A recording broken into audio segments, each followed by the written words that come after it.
يلا يا سيدي كده مبسوط؟ اديني خرجتك وفسحتك وسايقه بيك العربيه وانا تعبانه. مش انا لسه مشرباك حاجه ساقعه تنكر؟ ها؟ وانا اللي سايقه تنكر؟ وانا حاسه ان انت نفسك في ايس كريم. عايز ايس كريم. انت عايز ايس كريم؟ وتصدق انا كمان في ليا نفس الايس كريم. بدك ايس كريم؟ هاكل ايس كريم. هو صوتي كده رايح؟ رايح، مش مهم، فداك صوتي، بس اكلني ايس كريم. تيجي في نص الاسبوع تقول عايزه اروح شمال، عايزه اروح يمين، انا مش فاضيه، والعربيه مش هديها لك، قصدي مش هديها لك. مش عايزة.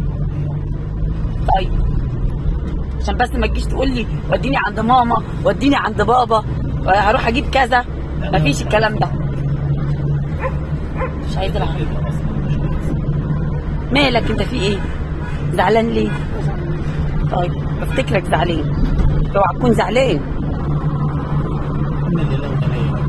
ليه كده؟ ليه كده؟ سبحان الله، احنا ماشيين على طريق. يعني احنا ماشيين على طريق يعني. مش فاهم. بس عادي، ربنا يسترها. سمعت التعليمات؟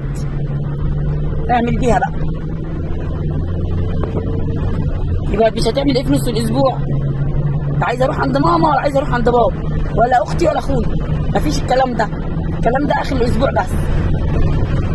انا فسحتك وخرجتك واكلك ايس كريم بقى بالشوكولاته. الشوكولاته ماشي. عايز حاجه تاني؟ نفسك في حاجه تاني؟ اوعى تكون نفسك في حاجه تاني. ربنا يسترها. لا ربنا يسترها.